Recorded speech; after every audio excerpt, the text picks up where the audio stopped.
Welcome to Rock, Paper, Scissors Angel Kit.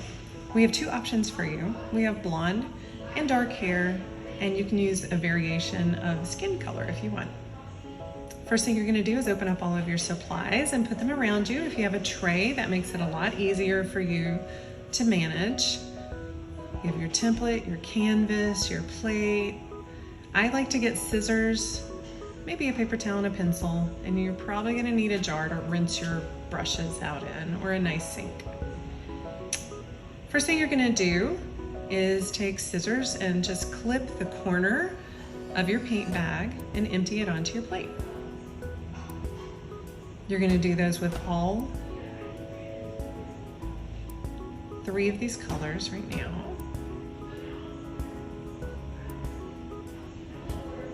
We're going to lay the hair and skin colors off to the side for just a moment. So first we're going to take our sponge brush, take that gray and go ahead and do the edges first. I feel like it's easier if you start with the edges. You can hold it like a pizza if you want, or you can move your tray if you have one. And then you're going to paint your whole background with that sponge brush. If you have a blow dryer that Mom would let you use, you can use the blow dryer to dry the background as well. As long as you don't have any blobs on there, it dries pretty quickly. I like to take and use a little brown and a little bit of the white and streak it through the background just to give it a little texture, add a little depth to it, and drop that in the water jar and get it nice and dry, either with a blow dryer or sit and wait until it's finished drying. Now you can trace your template, and you can see that we've put the outlines on there. All you need is a couple of little lines, a V for the neck, and you've got the shape of the dress as well. So you can draw those in there if you want. It's basically just a triangle so that you can have the arms, a V for the neckline, and then two little lines from the shoulders to the armpit for the dress. Go ahead and use your smaller brush and begin painting inside of the dress. You might find it easier to outline it first and then paint inside.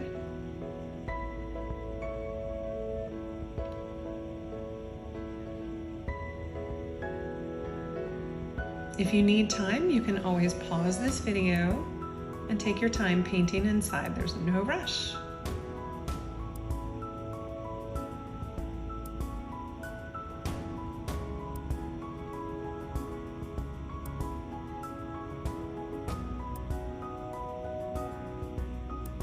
If you feel like the white paint needs a second coat, you can always dry it and put a second layer of it on there. Now I'm going to start a little ways down from the top of the head, down the side of the arm. This is just my outline first, all the way to the elbow. And this is where I'm going to begin painting her wing. I just pull that brush straight out to the edge of the canvas, and it just makes a nice little soft wing. I'm going to do the same on the other side, starting just a little lower than the top of the head and around and down, outlining. Slide it down to the elbow, and then you can begin brushing straight out to the edge of the canvas. It doesn't matter the shape of them as much. It just is going to create a really nice soft appearance.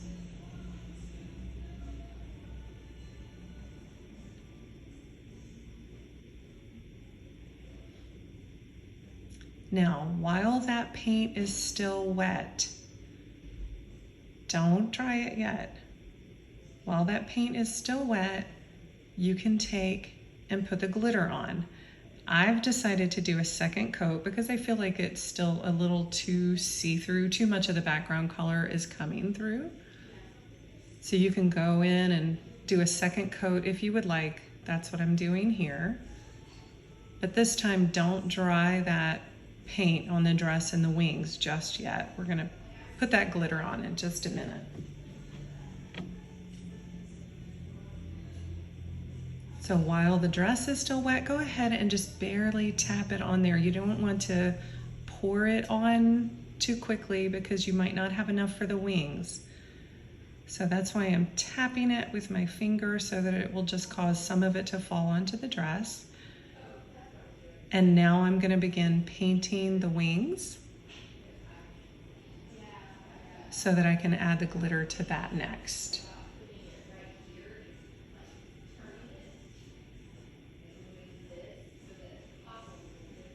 And you're probably going to want to put the glitter on after you paint each wing so that that paint doesn't dry too quickly. Just feather it out. Once again, don't fuss too much about what it looks like because you're going to be gluing some pretty things on top and it's just going to have a nice feathered texture anyway. Tip the extra glitter off when you're finished. Now you're going to take a little bit of the brown and mix it with the white to create the skin tone that you like. If you feel like it's too light, you can always add a little more brown. If you feel like it's too dark, you can always add a little more white. Then begin painting in the arms. And then you can go up and begin painting inside the head and down into the neckline.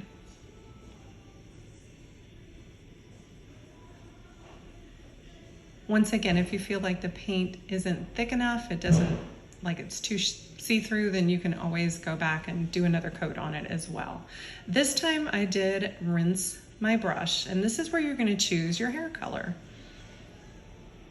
If you would like your angel to have blonde hair, you can use the yellow paint. If you would like your angel to have brown hair, you can use the brown paint. Or you could even mix them to create your own hair color.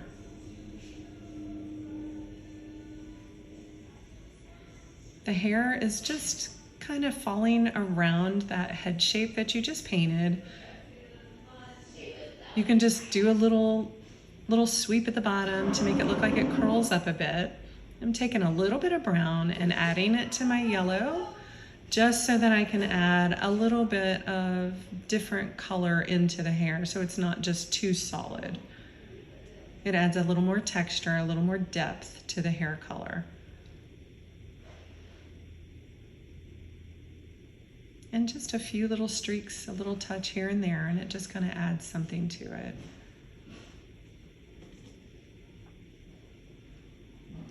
Rinse your brush again. This time we're going to clip open the gold paint. And that gold paint, we're going to use the bottom of the brush.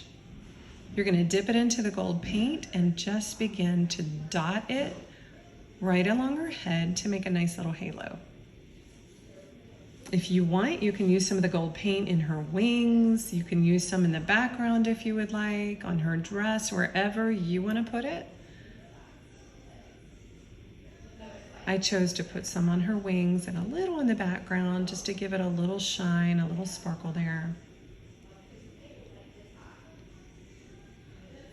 Now it's time to take my paint off. Make sure you dry your project before you glue your glue-ons on, okay? Once your paint is dry, then you can open up your little packets and decide which one you're going to use first. You're going to put your glue on and then begin adding your glass.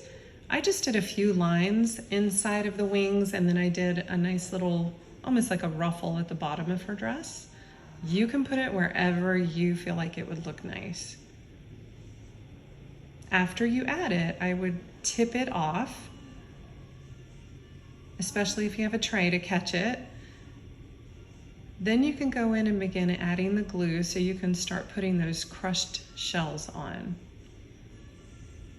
And once again, you can put these wherever you feel like they would look the prettiest.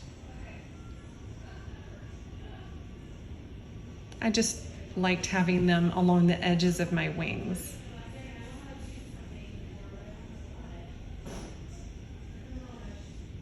Place them, and when you're finished, just make sure you take off the extra. And now we're going to put a little bit of glue onto our seashell.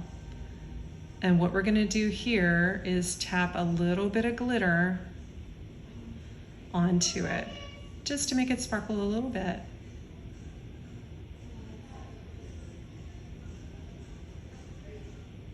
Tap gently, and then tip it off so that you don't have it spilling everywhere when you pick it up. Now you're going to turn it over. The best thing you can do is let your glue follow along the shape of your seashell. I don't recommend putting it on your picture, the glue. I recommend tracing the shell with the glue because you don't know exactly what shape it's going to be. Then place it on.